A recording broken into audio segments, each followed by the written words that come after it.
Muy buenas noches, Raúl Inbávila. Buenas noches, amigos en todo el país.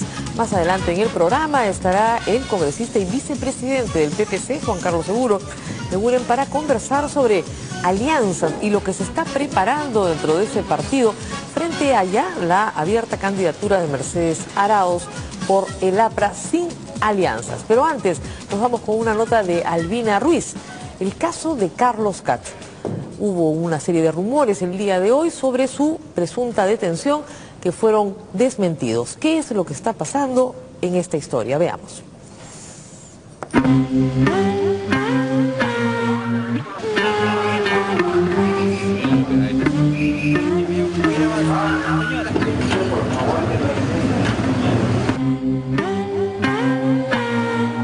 Este asunto es que este señor no tenía licencia de conducir.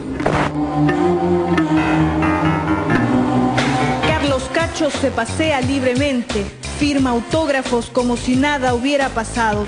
Su víctima yace postrada en una clínica. Según su familia, él se niega a pagar los gastos médicos.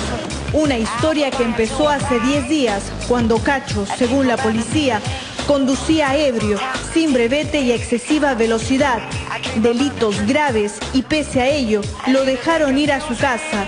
Sin embargo, su buena suerte estaría por terminar. ¿Podemos conversar contigo un momento nada más? Perdón un momento. Hemos apelado a uno de los extremos de la resolución expedida por una juez supernumeraria. En estos momentos se ha abocado la juez de la 12º Juzgado Penal de Lima y la juez supernumeraria tiene una consideración que para nosotros nos resulta negativa, en todo caso una interpretación un poco creíble, ¿no? E indica pues que Carlos Cacho no va a perturbar la acción de la justicia o la actividad probatoria. Nosotros consideramos que sí, que ya existen elementos de juicio por los cuales Carlos Cacho ha perturbado la actividad probatoria.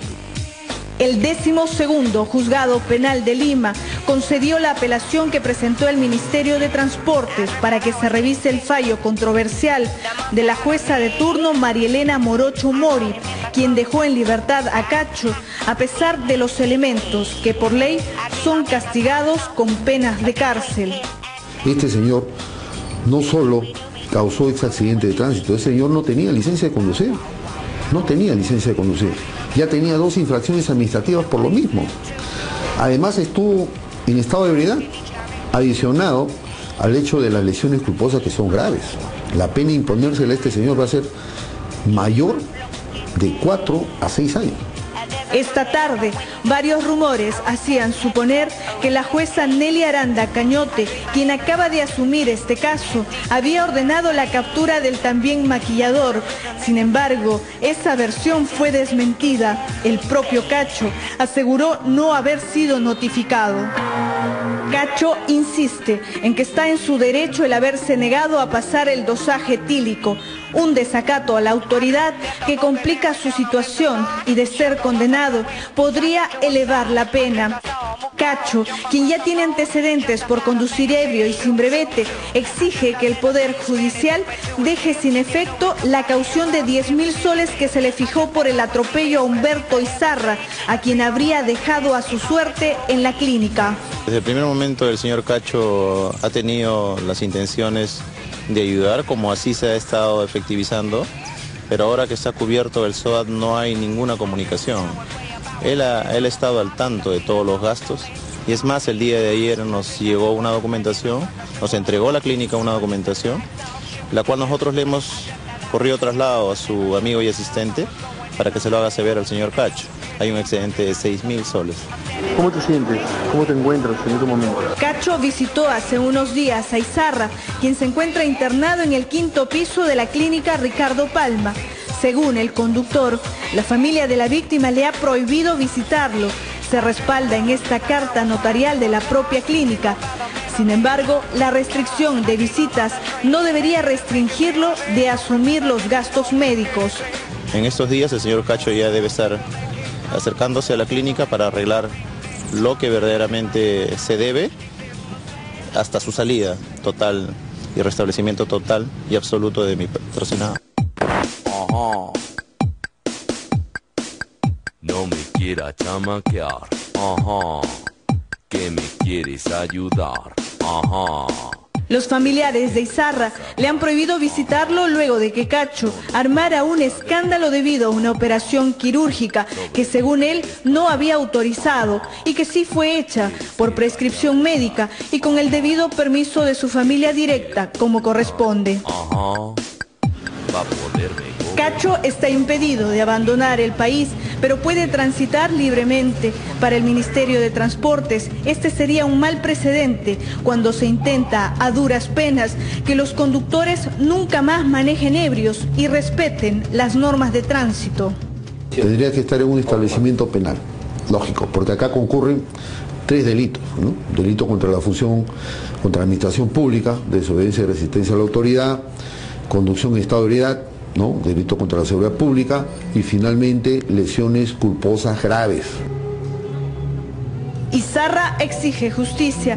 Si bien al principio él y su abogado intentaron conciliar con Cacho, ahora parecen haberse desanimado. Según ellos, el maquillador muestra indiferencia a pesar de la gravedad de las lesiones de la víctima, a quien ya se le han practicado 4 cirugías en su clavícula y todavía faltan las demás partes de su rostro y cuerpo. Un hecho que no debería quedar impune, y menos si es que se trata de una figura pública que conducía tentando la muerte. El Ministerio de Transportes y Comunicaciones ha apelado pues la decisión de la jueza de no dar orden de detención a Carlos Cacho y estaremos a la espera de este resultado. El Ministerio quiere una sanción ejemplar justamente en el marco de la promoción de valores en los conductores en nuestro país, es decir, que se maneje con la pericia correspondiente, teniendo un brevete vigente y que se maneje sin ningún efecto del alcohol. Vamos a dejar esta historia terrible, sobre todo para la víctima, y vamos a la política, pero no a la política peruana, nos vamos a los Estados Unidos. Una derrota para Obama y las consecuencias que esta tendrá en la política de ese país en los próximos 2 años. Veamos la nota de David Gómez Fernandini.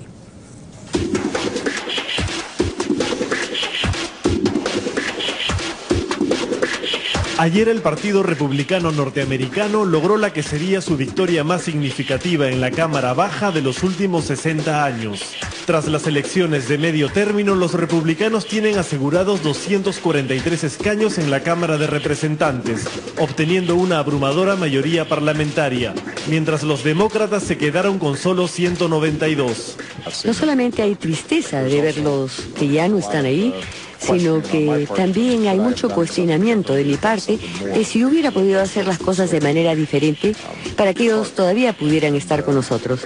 Es difícil y soy responsable. Las elecciones de mitad de término de cualquier presidente son elecciones cruciales porque se entienden que es una elección en donde se mide la aceptación o el rechazo popular en Estados Unidos del presidente en funciones, del incumbente. Los americanos se han dado un balazo ellos mismos. Están tan molestos con Obama que han llevado al Congreso gente y sectores que son responsables en gran medida de la propia crisis. Para los especialistas, la pérdida de cupos en el Congreso norteamericano para el oficialismo refleja un voto de castigo para el gobierno tras no haber cubierto las expectativas que generó durante la campaña de hace 2 años, cuando la gente veía en Obama al superhombre que sacaría al país de la crisis. Los estadounidenses culpan a la administración de Obama de la lenta recuperación económica y la alta tasa de desempleo. Que la preocupación más importante de la gente es la economía y expresaron la frustración de que no hemos realizado suficiente progreso. Estabilizamos la economía, hemos visto cómo los empleos han crecido, pero los ciudadanos en todo el país no sienten, no ven ese progreso. Debo hacerme responsable de forma directa de que no hemos visto el progreso que queríamos ver. Hay una gran cantidad de norteamericanos que están muy molestos con Obama porque sienten que Obama no ha dado la talla, que Obama no ha cumplido con las expectativas que generó. Están molestos por el alto desempleo, están molestos por el déficit que hay en el país, están molestos por la gran deuda nacional, están molestos por la gran cantidad de casas que sus hipotecas son ejecutadas y la gente son desahuciadas. Están molestos porque sienten que no ha habido un verdadero cambio, que el yes we can se quedó en yes we can y no we cannot. y que lo que ha ocurrido es que Obama ha mantenido políticas muy parecidas a las de su predecesor Bush a nivel económico, concentrando su programa de recuperación económica en buscar la recuperación de las corporaciones, no necesariamente en la recuperación de la gente. Vamos a reconstruir, nos vamos a recuperar y Estados Unidos emergerá más fuerte que antes. Cuando Obama asumió la presidencia de los Estados Unidos en el 2008, aplicó un plan de recuperación económica que fue duramente criticado por la derecha y sobre todo por los sectores más conservadores del Partido Republicano. Tuvimos que tomar decisiones muy duras, algunas que tenían que ver con el futuro, el progreso del país, en una situación de emergencia, donde podríamos habernos sumido en una segunda gran depresión. Uno de los movimientos más opuestos a las reformas de Obama fue el Tea Party, movimiento republicano de extrema derecha que se opone al gasto público excesivo, al aumento de la deuda nacional y del déficit, y que desaprueba el aborto y las uniones entre homosexuales.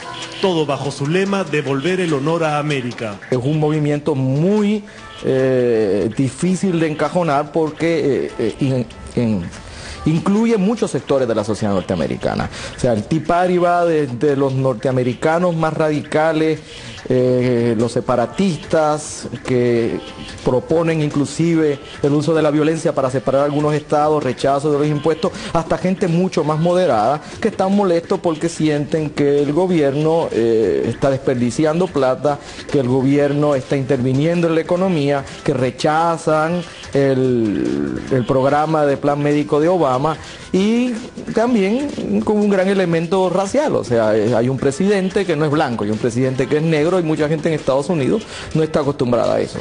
De hecho, dos candidatos del Tea Party llegaron al Senado.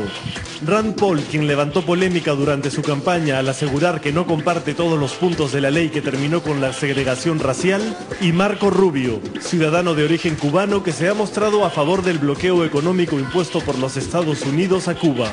Para el analista internacional Norberto Barreto, la derrota de Obama en las elecciones parlamentarias se debe también en buena medida al propio Obama, pues no supo aprovechar la mayoría que tenía en el Congreso. Utilizar la mayoría parlamentaria que disfrutaron por 2 años que la acaban de ver esfumarse para impulsar un programa que genere empleos, que le haga sentir al norteamericano promedio que el Estado, que el gobierno está preocupado por su situación y está haciendo algo para resolverla. Durante 2 años, que a mi entender, Obama insistió erróneamente en esta política de concesión, de bipartidismo, como le llaman ellos, en tenderle la mano a los republicanos, en buscar políticas de consenso, cuando obviamente estaba enfrentando a un partido y a un grupo político que no tenía ninguna intención de concederle nada, que va a ser sumamente difícil conseguir cambios, y eso tuvo todos esos problemas durante 2 años en que controlaban el Senado y la Cámara. En el caso del Senado, los demócratas siguen siendo mayoría, pero la diferencia con el número de escaños republicanos se ha reducido sustancialmente. El Partido Demócrata solo logró mantener 52 escaños, mientras el Partido Republicano tiene en su poder nada menos que 48. Pero ayer también se votó para renovar gobernadores, comicios en los que los republicanos arrasaron ganando hasta el momento en 21 estados como Texas, Arizona y Nuevo México, mientras los demócratas solo mantienen hasta el momento 8 gobernaciones en estados como California y Nueva York. Pudo haber sido peor, porque en el peor de las posibilidades se estudiaba la posibilidad de que ganaran también el Senado, que no ha pasado. Pero Obama va a tener serios problemas porque le quedan 2 años de administración, va a tener la Cámara en contra y no solo va a tener que estar luchando por impulsar cosas nuevas, sino que va a tener un serio problema defendiendo las cosas que ha logrado. Porque una de las cosas que están en agenda, uno de los puntos que están en agenda de los republicanos es pasar revista a los programas que ha creado Obama, sobre todo el gran programa que quieren revisar y destruir si es posible, es el del seguro médico. Los dos congresistas del Tea Party junto a los republicanos ya preparan un plan para hacer cambios en la reforma del sistema de salud de Obama. Si los republicanos tienen ideas sobre cómo mejorar nuestro sistema de cobertura médica, Si quieren sugerir modificaciones,